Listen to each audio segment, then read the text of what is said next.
মূল্যস্ফীতি নিয়ে ব্যাপক আলোচনা হচ্ছে এবং অন্তর্বর্তীকালীন সরকারের শেষের অংশ থেকে এখন পর্যন্ত নতুন সরকার আসার পরেও সেটি বোধহয় আরেকটু খানিকটা বেড়েছে। তো সাধারণ মানুষের যে ক্রয় ক্ষমতা নিয়ে আপত্তি, যে মানুষের ক্রয় ক্ষমতার বাইরে চলে যাচ্ছে, সেই জায়গা থেকে আসছে বাজেটে কিভাবে এটিকে সুনির্দিষ্ট করে চিহ্নিত করে বাজেট দেওয়া যেতে পারে? আপনার কি পরামর্শ? আপনাকে ধন্যবাদ। এবং আমার সঙ্গে আজকে খুব পরিচিত আশরাফ ভাই এবং ডক্টর মাহফুজ সহ আলোচক হিসেবে আছে, আজকে ধন্যবাদ দিচ্ছি এবং শুভেচ্ছা জানাচ্ছি।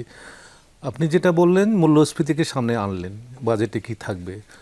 আমার মনে হচ্ছে যে বাজেটে এই মূল্যস্ফীতির যে দহন, এটা আরও বাড়বে আমার কাছে মনে হচ্ছে। কারণ বাজেটে যেরকম আকার দেখা যাচ্ছে, পাশাপাশি কতগুলো বিষয়, আমি একটা বিষয় বলি যে 35,000 কোটি টাকা সম্ভবত আমাদের একটা স্কেল দেবে, এটাও কিন্তু বাজারে চলে যাবে।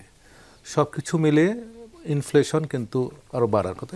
আপনি জানেন যে জ্বালানির খরচ বেড়েছে, জ্বালানি বাড়াতে হবে, IMF-এর একটা চাপ আছে। সব কিছু মিলে এবারের যে বাজেটটা, এটা মানে মানে ক্রাইসিস ম্যানেজমেন্ট বাজেট এটা বলা হবে, যে এটা যদি কিভাবে সামাল দিবে। কারণ আয়ের জায়গাগুলোতে কোনো উন্নয়ন হয়নি, উন্নতি হয়নি আয়ের জায়গাগুলো, কিন্তু ব্যয় প্রচুর ব্যয়, যদি মানে 9 লাখের উপরে হবে সম্ভবত বাজেট। হ্যাঁ, তাই বলা হয়েছে। এই টাকা কিভাবে করবে এটা ধরে নেওয়া যায়, আমরা ধারণা করছি যে এই টাকা লোন করা ছাড়া কোনো উপায় নেই। 1 লাখ কোটি টাকা এখন পর্যন্ত NBR কিন্তু পিছনে আছে, অর্থাৎ টার্গেট ফিল আপ হয়নি। আসলে বাংলাদেশের বাজেটটা জানি না কিভাবে হয়। আমরা যেটা দেখি, যে আমার কাছে মনে হয় যে আমরা আগে ব্যয় ঠিক করি, ব্যয় ঠিক করার পরে কতটুকু লোন টোন নেবে সেটা বলা হয়, আর বাকিটুকু ছেড়ে দেয় আমি NBR-এর উপরে।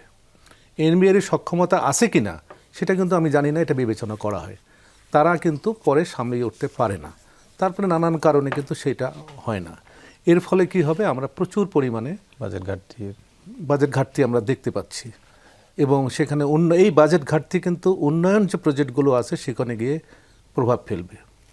এবং পাশাপাশি যে আমাদের দ্রব্যমূল্য যদি বাড়বে, তার কারণ যে এবার জ্বালানির ভর্তুকির ব্যাপারটা IMF-এর চাপ আছে, ভর্তুকি ব্যাপারে সমন্বয় করার।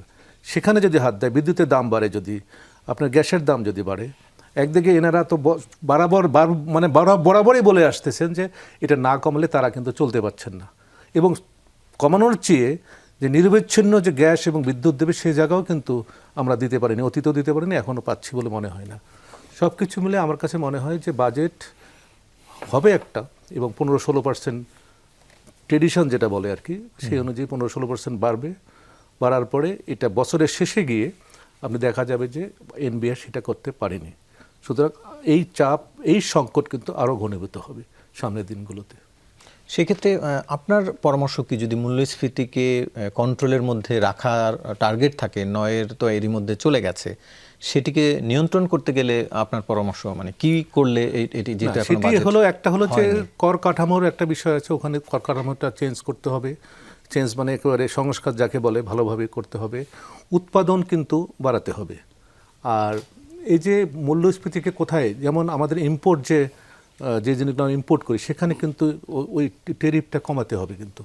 কারণ সাধারণ জনগণ যে দ্রব্যগুলো বেশি তারা ক্রয় করে, সেই জায়গাগুলোতে মানে মানে কমাতে হবে আর কি, ভর্তুকি দিতে হবে সেই জায়গাগুলোতে, তাহলে কমবে। আর বাংলাদেশের মধ্যে উৎপাদন কিন্তু বাড়াতে হবে।